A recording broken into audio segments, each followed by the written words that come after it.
So now what we want to do is we want to simplify expressions with negative exponents. And negative exponents, really what's going on here is, like if I have 2 to the third, that means 2 times 2 times 2. It tells me how many times to multiply by 2, right?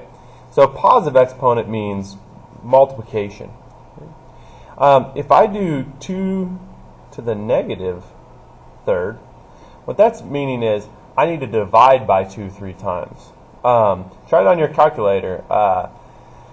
You should get 0.125, if I am correct, right? 1 divided by 2 times 2 times 2, that is an eighth, right? And so these negative exponents, what they really are is division. This has nothing to do with them being negative per se, right? So if I have a pretty simple example like this, 4x to the negative third over 5. Okay? So I want to simplify this thing, and one of the main things is I don't want negative exponents in my answer. Well, x to the negative third is just saying like I'm unhappy, right? He's unhappy where he's at. He's pretty negative about it. What that means is I need to take this negative third. Man, it'd be nice if negative third just means I need to divide by x 3 times.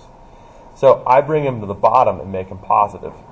And so this is all you have to do for that problem. The x to the negative third need to be brought to the bottom.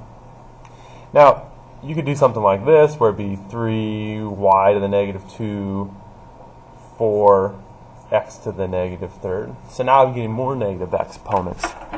So what I need to do is take a look here and say, okay, well, I'm going to circle who's all the people that are unhappy. It's important to note that this negative 2 only affects the y. It doesn't affect the 3 out in front. Because of order of operations, the negative 2 is going to do its thing to the y before we're going to multiply by 3. So I know that I'm going to need to bring this guy to the bottom, and he's going to become a positive 2. So the question is, what do I do with this guy on the bottom? So he's x to the negative 3. Well, it's kind of nice if you divide by a fraction, right? So if you divide by a fourth, so 1 divided by a fourth, because that's what this is trying to do. It's trying to become division, like a fourth is. What that's going to do is be the same thing as multiplying by 4 up here. So this thing, x to the negative third, can come up to the top and just become x to the positive third. So it just means it's on the wrong side of the division sign, and you just need to flip the sign.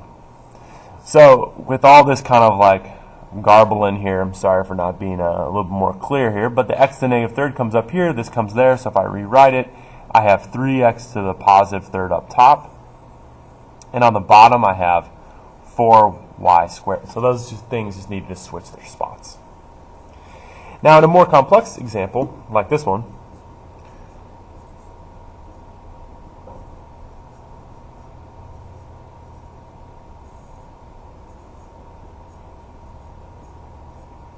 let's see what happens with this one. Before we get going on this one, we have to talk about this y to the 0. Now, y to the 0 is kind of a weird thing. So I know that 2 to the third is 8, 2 squared is 4, and 2 to the first is 2.